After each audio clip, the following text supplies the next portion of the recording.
No way. No way.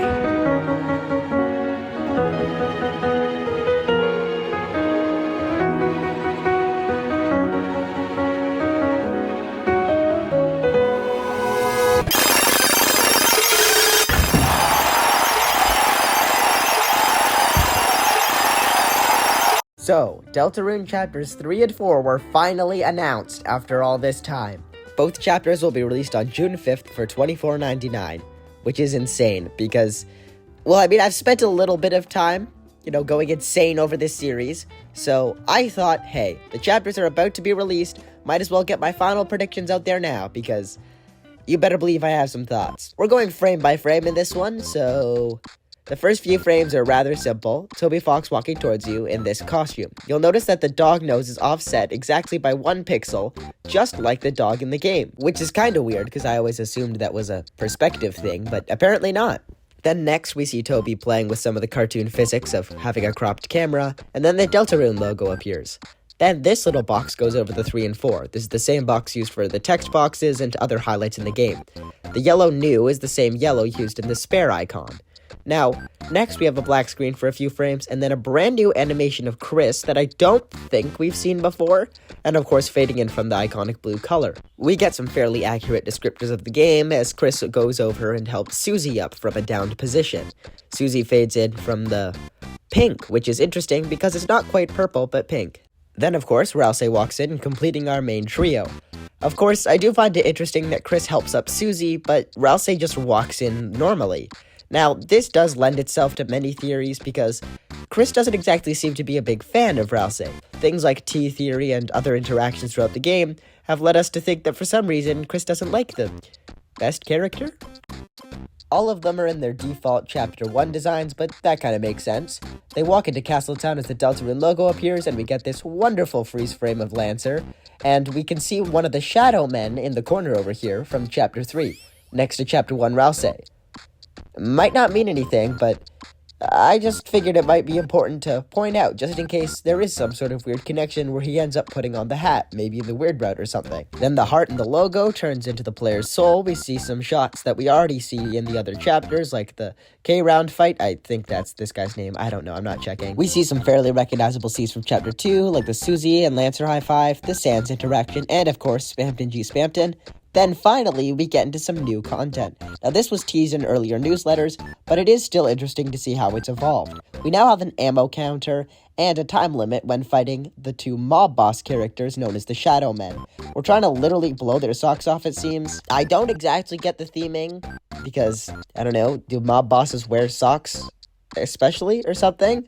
But if Toby wants to make a pun, Toby's gonna make a pun. Each of the characters now has a special little outfit for this specific scene, and of course, this is going to be a fun fight. Can't wait to see it in-game. All of the next few frames are this fight, which seems to have something to do with cats, given that we have a cat score at the bottom here, and each of the yarn balls seems to be being launched at a cat shield. Now, this is revealed to be the reason that Deltarune's coming out with the Switch 2. It's a special room, similarly to the Mad Mew Mew fight in the original Switch, which I'm guessing is why it's cat-themed? I mean, if it ain't broke, don't fix it. All of the next few frames show this Guitar Hero-style minigame, which seems to be started by 2 characters named Pop U and Larity, which I'm thinking is probably another pun. Then we cut into this scene here. This is the one with the most discussion around it. Susie throws us up onto this balcony where we can see yellow stained glass windows. And I called it, folks. Chapter 4 is going to be in the church.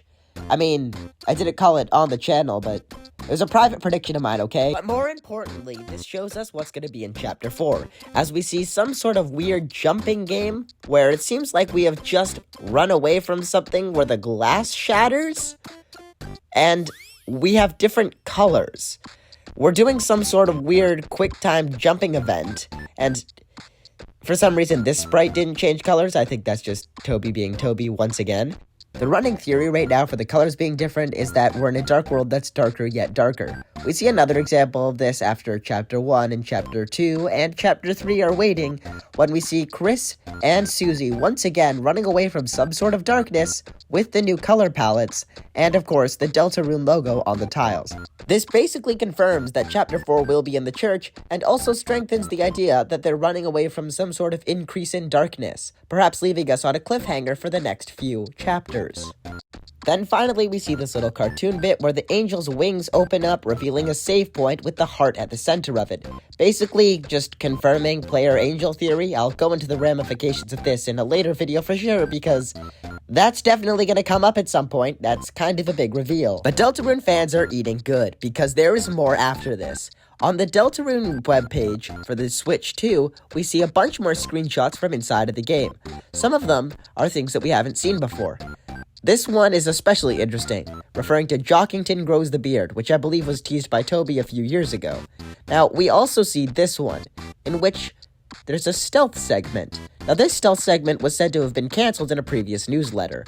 However, now it's appearing here. Another scene that was cancelled was a cowboy segment.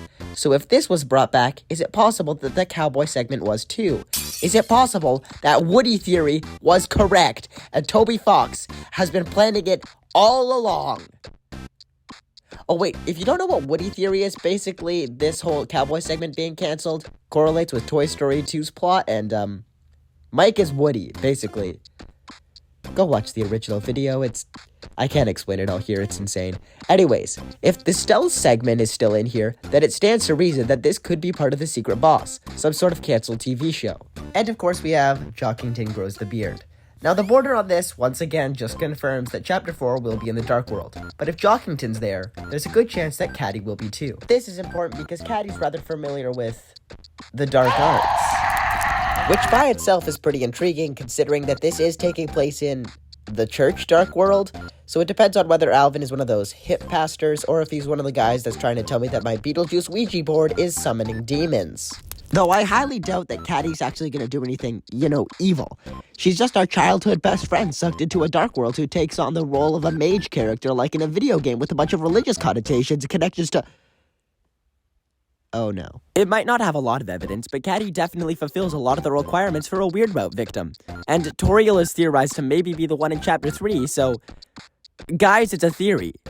It is also noteworthy that Ralsei isn't in this Chapter 4 running scene. He's just completely gone. He is in later Chapter 4 scenes, but that's when they have their original colors back. Something to theorize about for later. But about Chapter 3, oh my goodness, it's Mike. Finally, Mike is here. This isn't Mike. In the stealth segment screenshot, we can clearly see a border that has Mike, or as he actually is named, Tenna. The secret boss wouldn't be revealed this soon. It's most likely the cowboy segment or Pluie. That's my official guess. In this Jockington Grows a Beard image, however, we do see this weird, wavy, water-like style. Maybe this is him opening a dark world. Maybe that is what the darkness chasing Chris and Susie is. I don't know, I'm just trying to throw out every prediction last minute, hoping that one of them will stick the landing. The color palettes do seem to just be a darker, more macabre version of their normal designs, so it is possible that another dark fountain was opened by Jockington, perhaps, and that's what they're running from. And since it all takes place in one chase scene, that's why Ralsei isn't with them in the first place. Also, yes, it is time for the obligatory Ralsei is Flowey theory. Here you can see Ralsei's green. Typically, he has a white face. Beetlejuice has green hair and a white face. Now, Beetlejuice is creepy.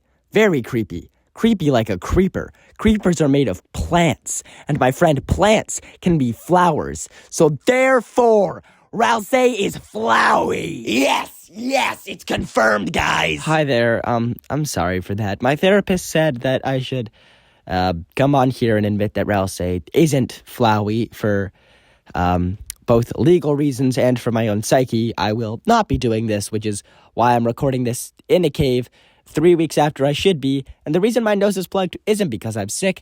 It's because I had to inhale a bunch of leaves so that the CIA couldn't track my location through the brain chip that they have implanted in my skull.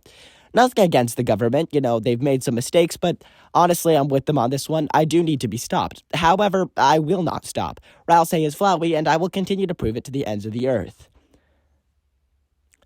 Also, just a quick note, I realize that if anyone isn't subscribed, they have no idea what this joke is and think I'm actually this insane. So if you want to get jokes like this in the future,